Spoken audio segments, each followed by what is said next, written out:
7절부터 14절의 말씀입니다. 교독하실 위해 살아계신 주님의 음성을 듣는 시간 되시기 바랍니다. 여호와여, 내가 소리내어 부르짖을 때에 들으시고 또한 나를 긍휼히 여기사 응답하소서.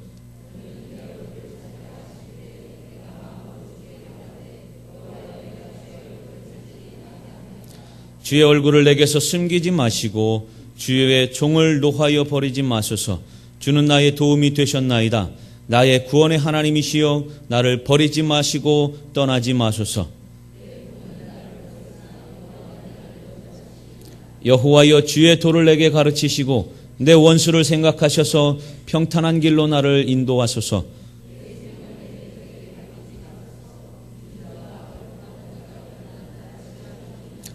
내가 산자들의 땅에서 여호와의 선하심을 보게 될 줄 확실히 믿었도다.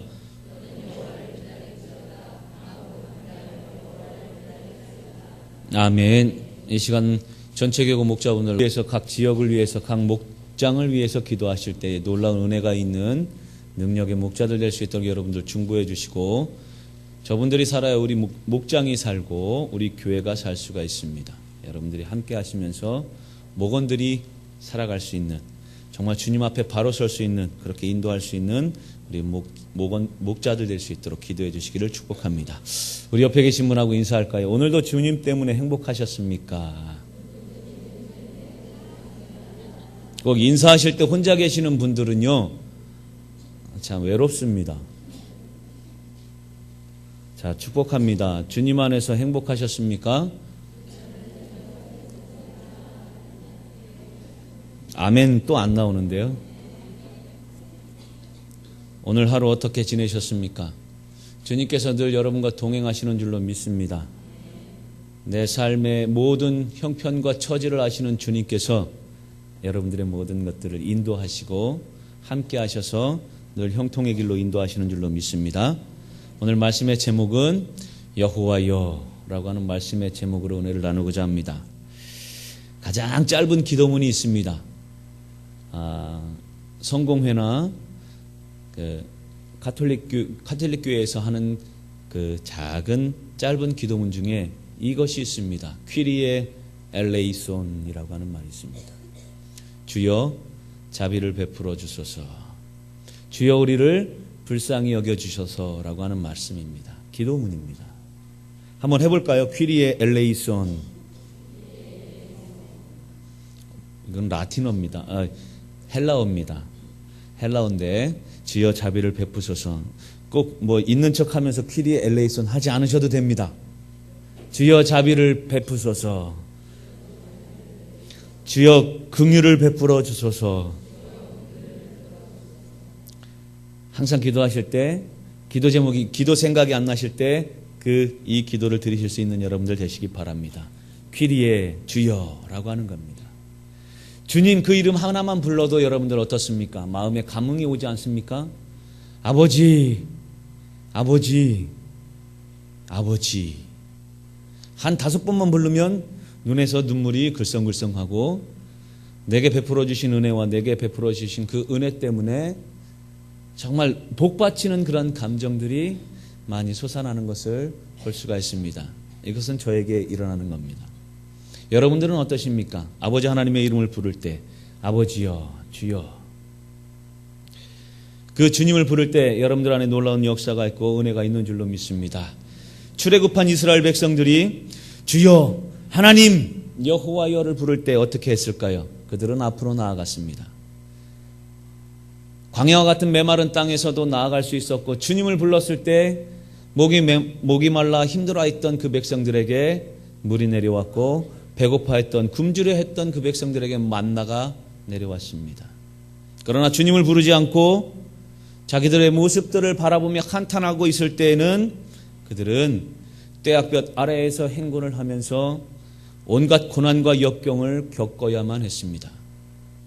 아버지, 이 이름을 부르지 않았기에, 또한 가나안 땅에 입성했던 이스라엘 백성들이 그 주님을 부를 때에 그들은 가나안 땅의 모든 일들을 정복할 수가 있었습니다.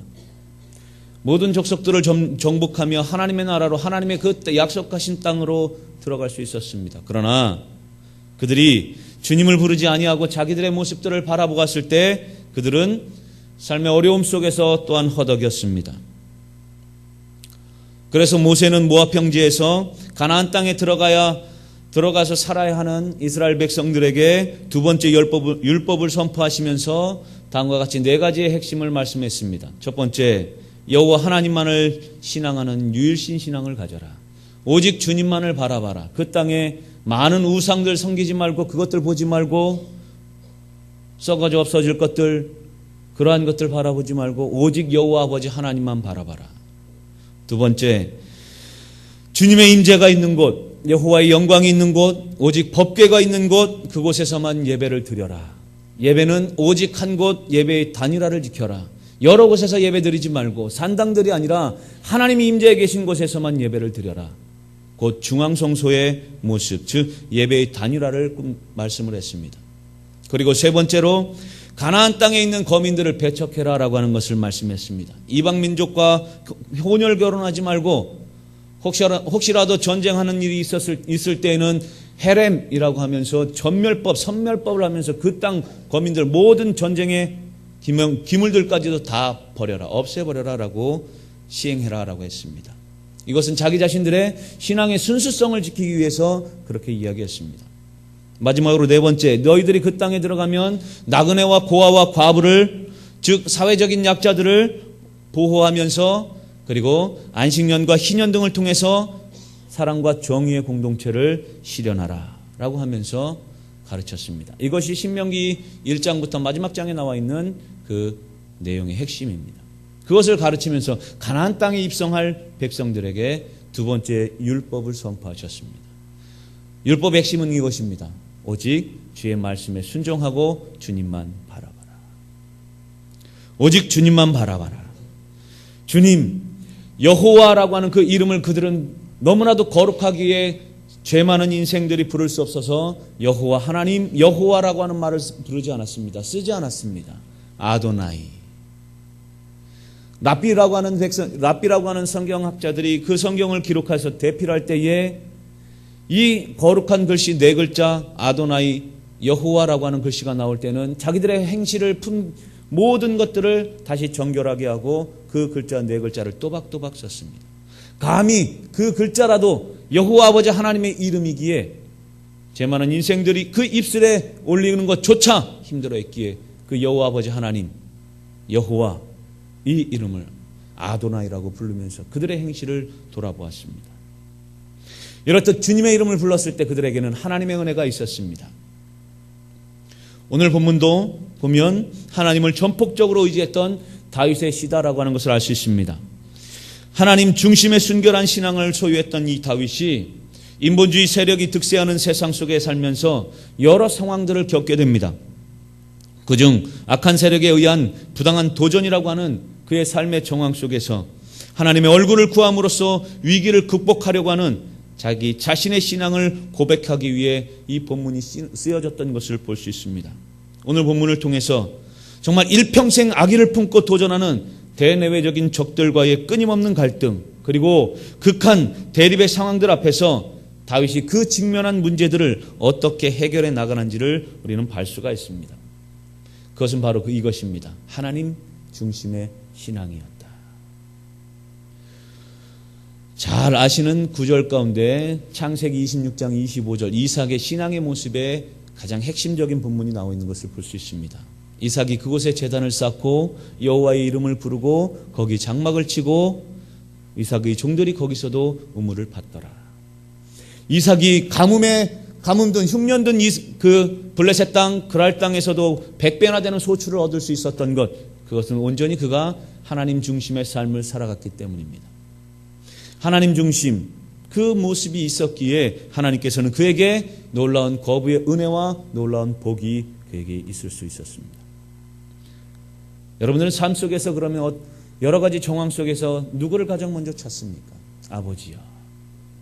이것이 여러분들의 하나님, 이것이 여러분들의 정말 진정한 부르심이 될 수 있기를, 하나님 앞에 외침이 될 수 있기를 주님 안에 축복합니다. 하나님의 구원에 대한 다윗의 절대적인 신뢰와 확신이 오늘 본문에 등장하고 있습니다.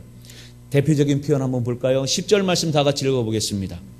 10절 시작. 내 부모는 나를 버렸으나 여호와는 나를 영접하시리이다. 아멘. 다윗은 하나님의 도움의 간구에 앞서서 자기 자신의 절대 신뢰와 확신을 피력하고 있습니다. 어떻게 부모가 자식들을 버리겠습니까? 그런데 심지어 부모가 자식을 버린다 할지라도 우리 하나님 아버지께서는 나를 어떻게 하신다고요? 버리지 아니하시고 영접하신다라고 하는 것입니다. 하나님은 그런 분이십니다. 세상의 모든 사람들이 나를 버리고 심지어 부모가 나를 버리고 외면한다 할지라도 우리 하나님께서는 나를 외면하지 않으신다라고. 그러게 그 능력의 주님의 품 안에 여러분들 안기실 수 있기를 바랍니다. 하나님만 절대 신뢰하고 하나님을 확신하며 나아가실 수 있는 여러분들 되시기를 축복합니다. 오늘날 치열한 영적인 전쟁터를 살아가는 우리 성도들에게 진정으로 의지하고 붙들어야 할 분, 이 다윗은 누구인지를 잘 가르쳐주고 있습니다. 오늘 본문에 앞서 1절에서 6절 말씀에 보면 주인 되시는 여호와 하나님에 대해서 이 다윗은 언급하고 있습니다. 먼저 그는 여호와 하나님께서 이런 분이시라고 고백합니다. 여호와는 나의 빛이고 구원이시고 생명의 능력이시다. 그러기에 내가 누구를 두려워하거나 누구를 무서워할 그런 모습들이 이 세상에는 없다. 오히려 악인들이, 오히려 대적들이, 오히려 원수들이 나를 치러 왔다가도 실족하여 넘어졌도다라고 고백을 합니다. 심지어 군대가 전쟁이 일어나도 마음이 두렵지 아니하고 오히려 여전히 태어나고 안연하겠다라고 고백을 합니다. 그런 다윗의 고백이 오늘 전반부에 등장하고 있습니다. 그리고는 이 시인의 소원과 다짐을 고백하고 난 후 오늘 본문이 등장하는 겁니다. 이제는 여호와여 부르며 하나님 앞에 그가 기도하는 내용이 등장하는 것을 볼 수 있습니다. 여러분들이 하나님은 여러분들에게 어떤 하나님이십니까?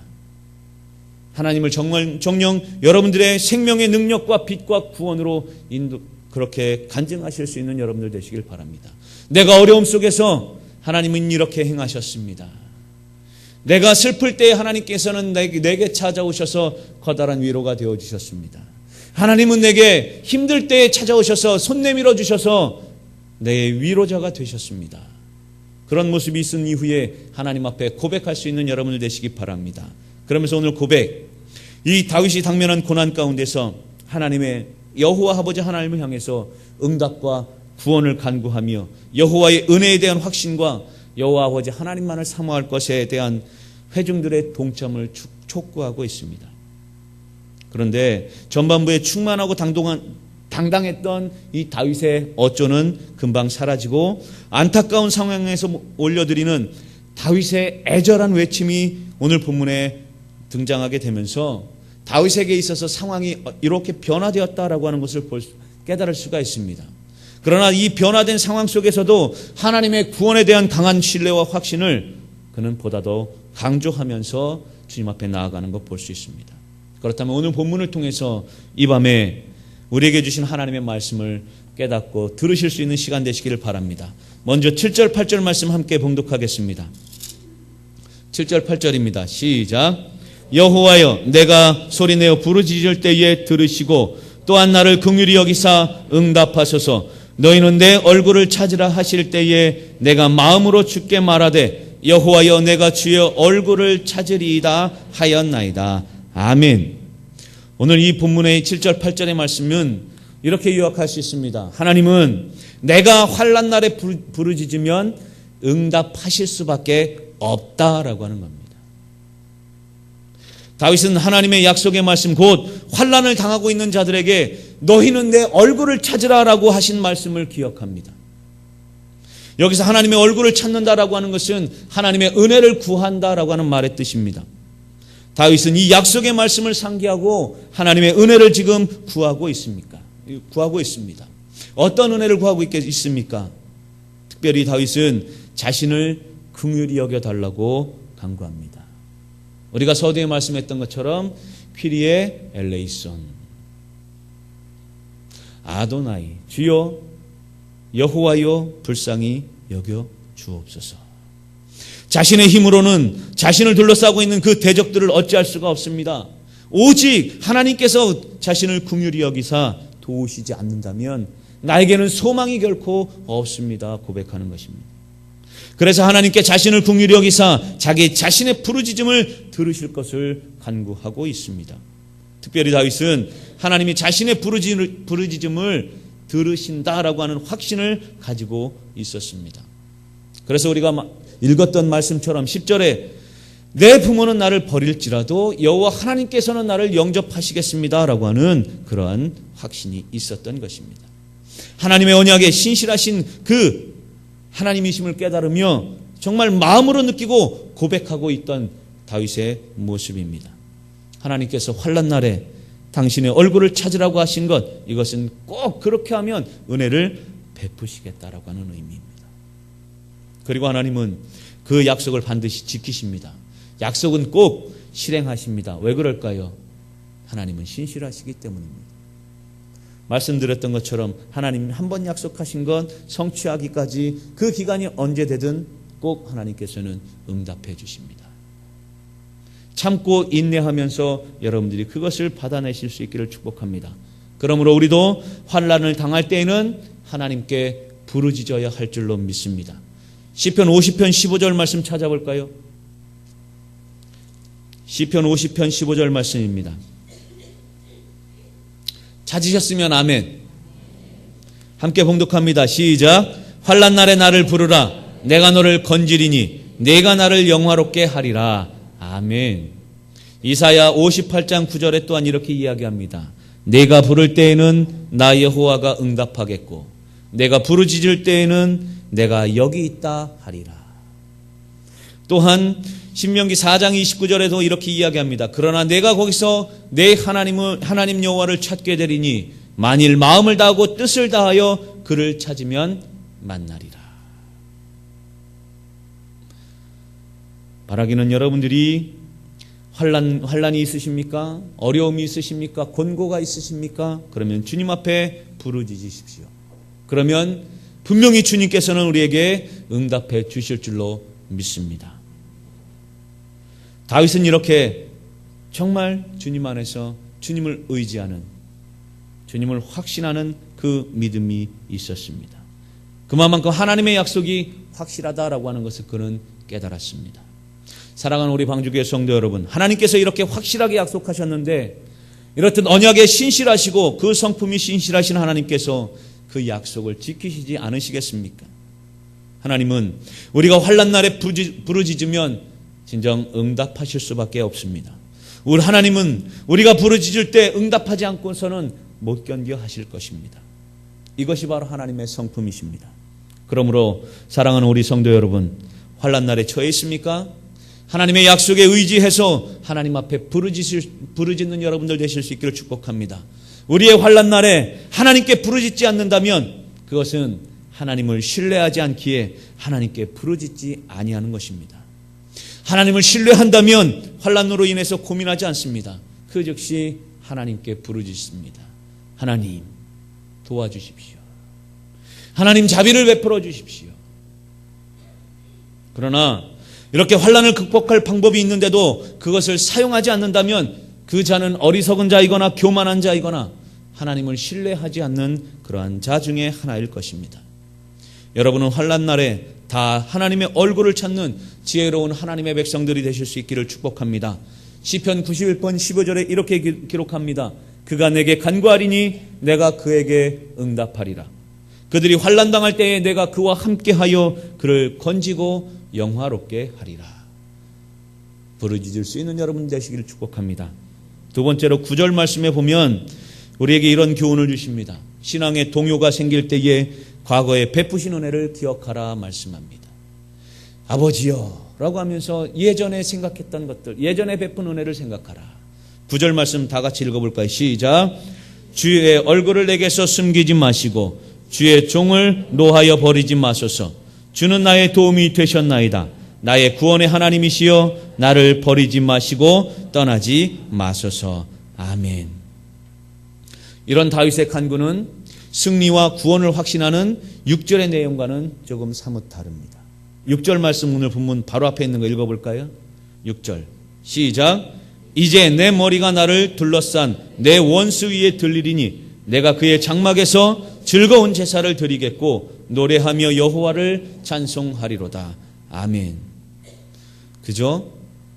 정말 이 6절 말씀과 9절의 말씀엔 엄청난 시간의 흐름의 모습이, 엄청난 내용의 반전이 있는 것을 볼 수가 있습니다. 본절의 9절의 다윗의 기도는 매우 애절하기까지 합니다. 다윗은 이런 표현을 씁니다. 숨기지 마시고 버리지 마소서. 떠나지 마소서라고 간구합니다. 이런 말들을 반복함으로써 자신의 처지가 정녕 매우 다급하고 위태로움을 나타내고 있습니다. 사랑하는 성도 여러분, 다윗의 태도가 왜 이렇게 달라진 것일까요? 이것은 아마도 자신이 하나님께 은혜를 구하고 있음에도 불구하고 자신의 상황은 나아지지 아니하고 오히려 더욱더 절망적으로 나아갔기 때문일 것입니다. 그는 하나님 앞에 부르짖었지만 하나님이 응답이 없고 자기 자신의 상황은 더욱더 악화되자 혹 자신이 하나님 앞에 버림받은 것이 아닌가 하는 생각이 들었던 것입니다. 이것은 연약한 인간의 자연스러운 반응이라고 할 수 있습니다. 하나님 앞에 도우심을 간구하였는데 아무런 변화도 일어나지 않는다면 아무리 믿음이 강한 사람이라도 마음의 동요를 보일 수밖에 없습니다. 혹시 우리에게도 이런 모습들은 있지 않습니까? 하나님 이렇게 해주십시오. 우리의 기도의 소원의 제목은 이것입니다. 그런데 응답이 안 와요. 하나님 안 계신가? 하나님 나에게 왜 이런 어려움을 주시는가? 그런데 다윗의 이런 동요는 그리 오래 가지 않았습니다. 그는 곧 주는 나의 도움이 되셨나이다 라고 고백하고 있습니다. 이는 과거 하나님이 자신을 구원하여 주신 것을 기억하면서 고백한 것입니다. 그러면서 계속해서 10절에서 그는 고백합니다. 내 부모는 나를 버릴지라도 여호와 아버지 하나님께서는 나를 영접하십니다. 그렇습니다. 다윗은 신앙적으로 동요하는 마음이 생길 때 과거 하나님의 은혜를, 그 구원의 은혜를 기억함으로써 다시금 하나님의 약속의 확신 가운데로 들어갔던 것입니다. 이렇게 신앙적으로 동요가 생길 때 우리는 과거에 나에게 주신 그 하나님의 은혜를 기억해야 합니다. 그 은혜를 기억할 때 우리는 모든 신앙적인 동요를 잠재울 수가 있습니다. 이스라엘 자손들이 가나안 땅에 진입하기 직전에 그들의 마음에 근심이 생겼습니다. 신명기 7장 17절에 이렇게 기록합니다. 이 민족들이 나보다 많으니 내가 어찌 그를 쫓아낼 수 있으리요. 한탄합니다. 이때 하나님은 그런 백성들을 향해서 18절에 이렇게 말씀합니다. 그들을 두려워하지 말고 내 하나님 여호와께서 바로와 온 애굽에 행하신 것을 자 기억하라. 여호와께서 바로에게 행하셨던 것이 무엇입니까? 지금 그것을 기억하라라고 말씀하고 있습니다. 이스라엘 백성들을 구원해내기 위해서 애굽의 10가지 재앙의 모습과 그리고 애굽의 군대, 바로의 군대를 홍해 바다에 수장시킨 그것을 생각해 보십시오. 하나님의 능력은 이 큰 능력으로 그 백성들을 구원해내셨던 것입니다. 그것을 기억해라라고 하는 것입니다. 여러분, 하나님께서 이스라엘을 망하게 하려고 큰 능력을 베풀어서 그 바로의 손에서 구원하셨겠습니까? 그렇지 않습니다. 그러므로 어떤 위기에 직면한다고 해도 전혀 두려워하거나 동요할 필요가 없습니다. 하나님이 그들을 구원하신 사실을 기억한다면 모든 신앙적인 동요를 잠재울 수가 있습니다. 그들이 광야 생활 동안에 원망과 불평을 거듭한 것, 그것은 그들을 구원하신 하나님을, 그 은혜를 기억하지 못했기 때문입니다. 그에 반해 본문의 다윗은 과거 그에게 베푸신 하나님의 은혜를 기억함으로 말미암아 자기 자신의 내면의 신앙적인 동요를 극복할 수 있었습니다. 그러므로 여러분도 환난 등으로 인해서 우리 마음에 신앙적인 동요가 생길 때에 과거 여러분에게 베푸신 하나님의 은혜를 기억하시기를 바랍니다. 여러분, 정말 하나님께서 여러분에게, 나에게 베푸신 은혜가 얼마나 크고 놀라우십니까? 하나님은 도무지 구원 얻을 만한 그런 가망이 없는 우리에게 구원을 베풀어 주셨습니다. 은혜를 베풀어 주셨습니다. 우리를 죄에서 구원하시기 위해서 당신의 독생자 예수 그리스도까지 희생시키는 놀라운 은혜를 우리에게 베풀어 주셨습니다. 그리고 이날 이때까지 온갖 은혜를 베풀어 우리를 여기까지 인도하셨습니다. 그런 우리를 하나님께서 버리시겠습니까? 우리에게 다시 은혜를 베풀어 구원하시지 아니하겠습니까? 우리의 호소에 당장 응답하시지 않는다고 해서 하나님은 반드시 하나님은 안 계신 것이 아니라 하나님께서는 온전히 그 구원의 팔을 다시금 또한 우리에게 펴실 것입니다. 여러분은 이 사실을 기억하시고 환난과 고난과 역경 등으로 우리의 신앙에 동요가 생길 때에 우리 과거에 베푸신 주님의 은혜를 기억하시기 바랍니다. 신명기 15장 15절에 이렇게 말씀합니다. 너는 애굽 땅에서 종되었던 것과 내 하나님 여호와께서 너를 속량하셨음을 기억하라. 그것으로 말미암아 내가 오늘 이같이 내게 명령하노라. 힘드십니까? 고난이 있으십니까?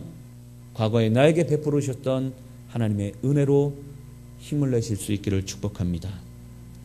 그러면서 12절 말씀에 보면 세 번째로 중상모략이 난무하는 세상 속에서 우리 하나님의 백성들은 어떻게 살아가야 하나 그것을 가르쳐주고 있습니다. 12절 말씀 읽어볼까요? 시작. 내 생명을 내 대적에게 맡기지 마소서. 위종자와 악을 토하는 자가 일어나 나를 치려 함이니이다. 아멘. 이 내용은 대적들이 다윗을 비방하고 정죄하면서 거짓 증언한 사실을 고발하고 있는 내용입니다.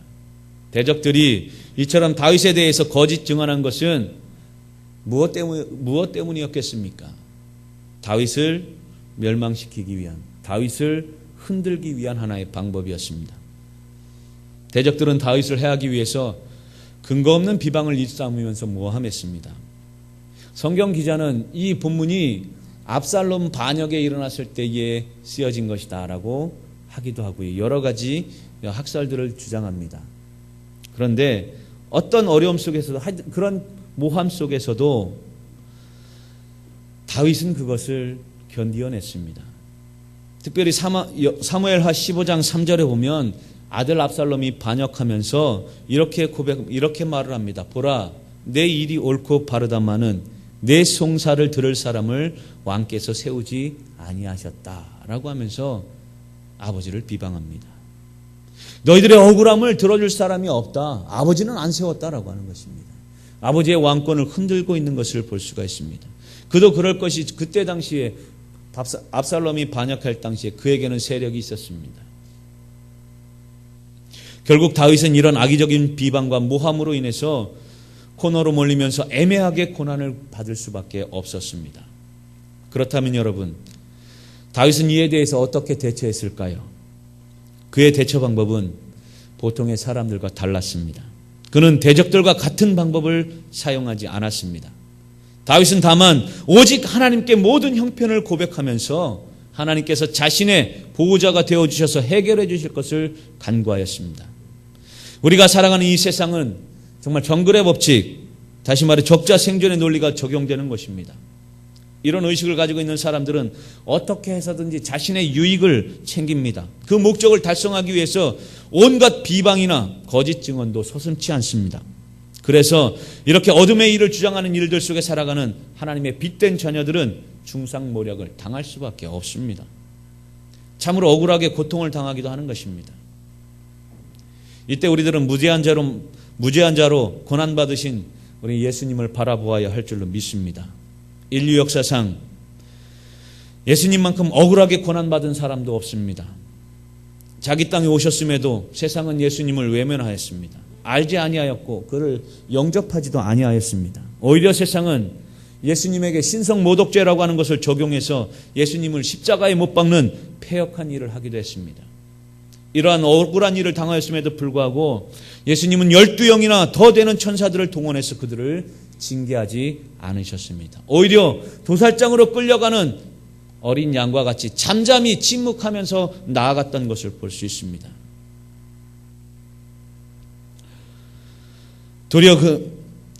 도리어 이 예수님은 무지하여 저지른 죄임으로 용서해달라고 하나님 앞에 그들을 중보기도 했습니다. 오히려 간구했습니다. 이런 예수님을 하나님은 다시 살리심으로 말미암아 예수의 무죄함을 만천하에 드러내셨습니다. 또한 하나님은 모든 만물들로 예수의 이름 앞에 꿇게 하시고 모든 입으로 예수 그리스도를 주라 시인하도록 해서 하나님 아버지께 영광을 돌리게 하셨습니다. 세상은 예수님을 알아주지 않고 정죄하여 십자가에 못 박았지만 만물을 창조하신 하나님께서는 이 예수님의 무죄를 알아주셨던 것입니다. 그러므로 사랑하는 우리 방주가족 여러분, 지금 애매하게 고난을 당하고 계십니까? 그래서 받은 대로 갚아주고 싶으십니까? 예는 이로 눈에는 눈으로 참으십시오. 그러한 삶은 예수님을 따르는 그리스도인들에게 있어서 바람직한 그러한 삶의 모습이 아닙니다. 하나님이 제시한 것도 아니고 하나님이 소망하시는 것도 아닙니다. 하나님은 이렇게 말씀하십니다. 로마서 12장 19절의 말씀입니다. 내 사랑하는 자들아, 너희가 친히 원수를 갚지 말고 하나님의 진노하심에 맡기라. 기록되었으되 원수 갚는 것이 내게 있으니 내가 갚으리라고 주께서 말씀하시니라 라고 기록하고 있습니다. 이것이 애매하게 고통받는 그리스도인들이 취해야 하는 자세입니다. 그런즉 지금 여러분들의 마음의 원통함을 하나님 앞에 아뢰십시오. 아버지여. 그 마음의 중심을 다 아시는 하나님은 반드시 여러분들의 마음의 소원을 해결해 주실 줄로 믿습니다. 마지막으로 성도는 믿음의 눈으로 모든 일의 성취를 보는 사람들이다라고 하는 것을 교훈하고 있습니다. 그러기에 아버지여 외쳐야 합니다. 오늘 13절에서 14절 말씀 다 같이 봉독하겠습니다. 마지막으로 13절 14절입니다. 시작. 내가 산자들의 땅에서 여호와의 선하심을 보게 될 줄 확실히 믿었도다. 너는 여호와를 기다릴지어다. 강하고 담대하며 여호와를 기다릴지어다. 아멘. 다윗은 다시금 확고한 신앙적인 확신을 갖게 됩니다. 그는 아직 위기에서 벗어난 것이 아닙니다. 그는 여전히 대적들에게 둘러싸여 있습니다. 아직 하나님의 기도 응답은 그에게 오지 않았습니다. 그러나 그는 일시적으로 신앙적 동요를 겪은 후에는 오히려 그 신앙이 더욱더 견고하여졌습니다. 하나님이 자기를 버리지 않을 것이다 라고 하는 확신이 생겼기 때문입니다. 하나님이 자신을 구원하실 것이다 라고 하는 것을 그가 분명히 믿었기 때문입니다. 내가 여호와의 은혜 볼 것을 믿었다라고 하는 말은 믿음의 눈을 통해서 하나님이 자기를 구원하시는 것을 보게 되었다라고 하는 의미입니다. 이것을 우리는 선취적인 신앙이다라고 말할 수 있습니다.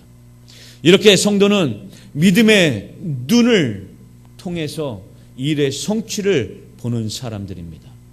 세상의 사람들은 백문이 불여일견이다라고 이야기합니다. 그러면서 100번 듣는 것보다 한 번 보는 것이 낫다라고 강조합니다. 사실 한 번 보는 것이 100번 듣는 것보다 낫죠. 내가 눈으로 확인하는 게 낫죠. 소문 듣는 것보다.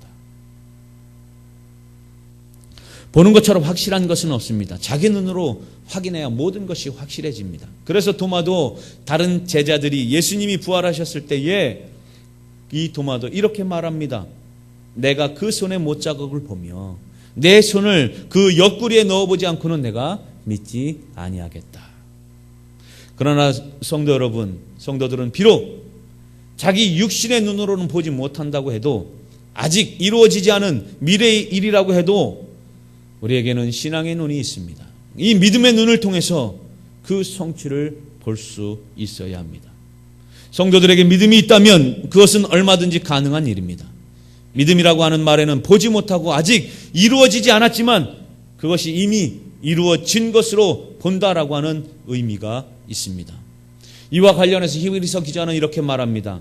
히브리서 11장 1절 2절 잘 아시는 말씀이죠. 믿음은 바라는 것들의 실상이요 보이지 않는 것들의 증거니 선진들이 이로써 증거를 얻었느니라. 하실 수 있게 천천히 했는데 안 하십니다. 그죠? 아시면서도 이 밤늦게 힘들게 따라하는 다시 한번 해볼까요? 시작. 믿음은 바라는 것들의 실상이요 보지 않는 것들의 증거니 선진들이 이로써 증거를 얻었느니라. 아멘. 믿음은 그런 것입니다. 여기에서 증거를 얻었다라고 하는 것은 성취를 보았다라고 하는 것입니다. 여러분, 노아도 아직 보지 못한 일의 경고하심을 하나님 앞에 받았습니다. 곧 하나님이 물로써 세상을 심판하실 것이다 라고 하는 내용이었습니다. 아직 언제인지도 모르는 가물거리는 경고였습니다. 언제 올지 모르는 하나님의 경고였습니다. 그러나 노아는 산꼭대기에다가 방주를 짓기 시작했습니다. 하나님의 말씀이 들려지자 그는 방주를 짓기 시작했습니다. 사람들이 그를 조롱하여도 하나님이 홍수로 세상을 심판하시는 것이다 라고 하는 것을 세상 사람들이 믿지 않아도 모든 일에 아랑곳하지 않고 그는 묵묵히 방주를 지었습니다. 왜냐하면 믿음의 눈으로 대홍수를 주님의 약속을 바라보았기 때문입니다. 결국 그런 믿음의 눈으로 노아는 온 세상이 물로 망할 때에 그와 그의 가족들이 구원을 받을 수 있었습니다. 한문의 글자에도 이 내용이 잘 나타납니다. 배선자라고 하는 게 있습니다. 배선. 여러분 아십니까?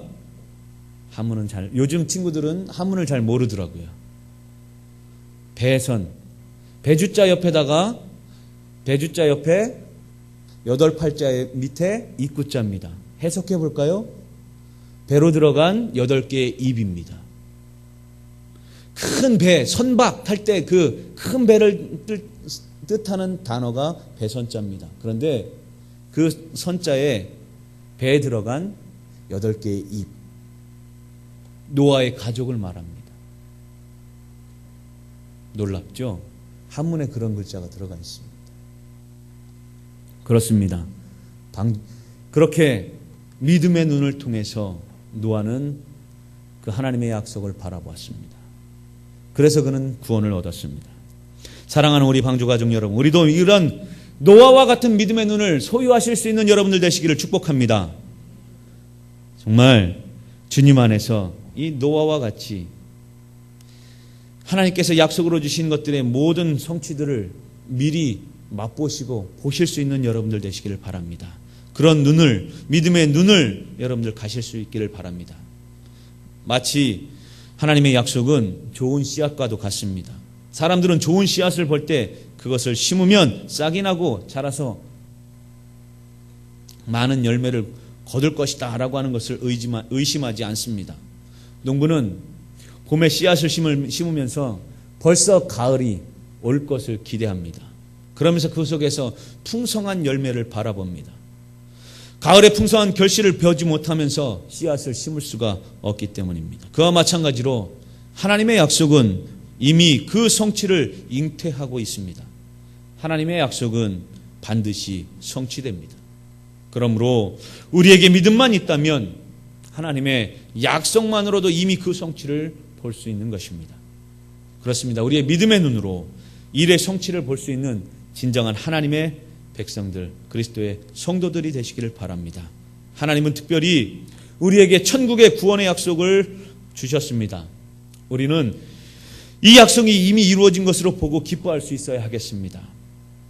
우리 히브리서 11장 3절 말씀에 이렇게 기록합니다. 믿음으로 모든 세계가 하나님의 말씀으로 지어진 줄을 우리가 아나니 보이는 것은 나타난 것으로 말미암아 된 것이 아니니라 말씀합니다. 결론입니다.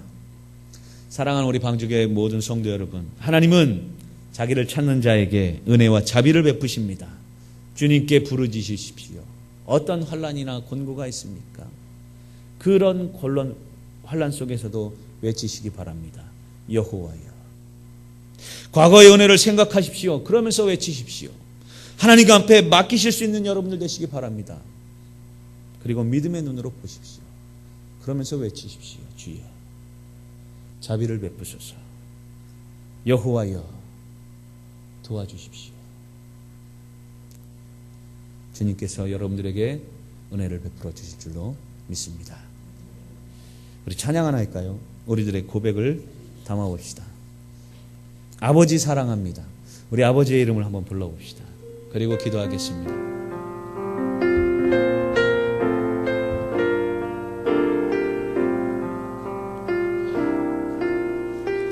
아버지 사랑합니다. 아버지 사랑합니다. 아버지 경배합니다. 아버지 채워주소서. 주소서. 당신의 사랑으로. 다시 합니다. 아버지 사랑합니다. 아버지 사랑합니다. 아버지 경배합니다. 아버지 채워주소서. 당신의 사랑으로. 예수님 사랑합니다. 예수님 사랑합니다. 예수님 경배합니다. 예수님 채워주소서. 당신의 사랑으로. 성령님 사랑합니다. 성령님 사랑합니다. 성령님 경배합니다. 성령님 채워주소서. 당신의 사랑으로. 마지막으로 고백합시다. 아버지 사랑합니다. 아버지 사랑합니다. 아버지 경배합니다. 아버지 채워주소서. 당신의 사랑으로. 기도하겠습니다. 하나님, 주님 사랑합니다. 주님 우리에게 은혜를 베풀어 주시옵소서. 환난 당할 때에 주님 앞에 부르짖습니다. 주님 자비를 베풀어 주시고 주님 우리에게 긍휼을 베풀어 주옵소서. 퀴리 엘레이션. 하나님 정녕 우리에게 신앙의 동요가 생길 때에 우리에게 베푸신 은혜를 생각하게 하옵소서. 정녕 아버지 하나님, 우리의 부족함이 주님 안에 나타나지 않게 하시고 과거의 은혜를 생각하며 모든 것 주님 앞에 맡길 수 있는 저희들이 될 수 있도록 하나님 인도하여 주시옵소서. 믿음의 눈으로 우리가 바라보게 하시고 항상 주님 앞에 주여 외칠 수 있는 저희들에게 우리 주님 인도하여 주시옵소서. 노아와 같이 하나님 광야에 있던 이스라엘 백성들의 모습처럼 되지 않게 하시고 오직 주님만 바라보며 주님의 십자가를 바라보며 아버지 하나님 우리 주 예수 그리스도를 닮아가며 하나님 구원의 확신의 그 약속의 말씀을 부여잡을 수 있는 저희들 에게 인도하여 주시옵소서. 오늘도 믿사옵고 예수님의 이름으로 기도하옵나이다. 아멘. 이 시간 다 같이 기도하시겠습니다. 먼저 말씀을 듣고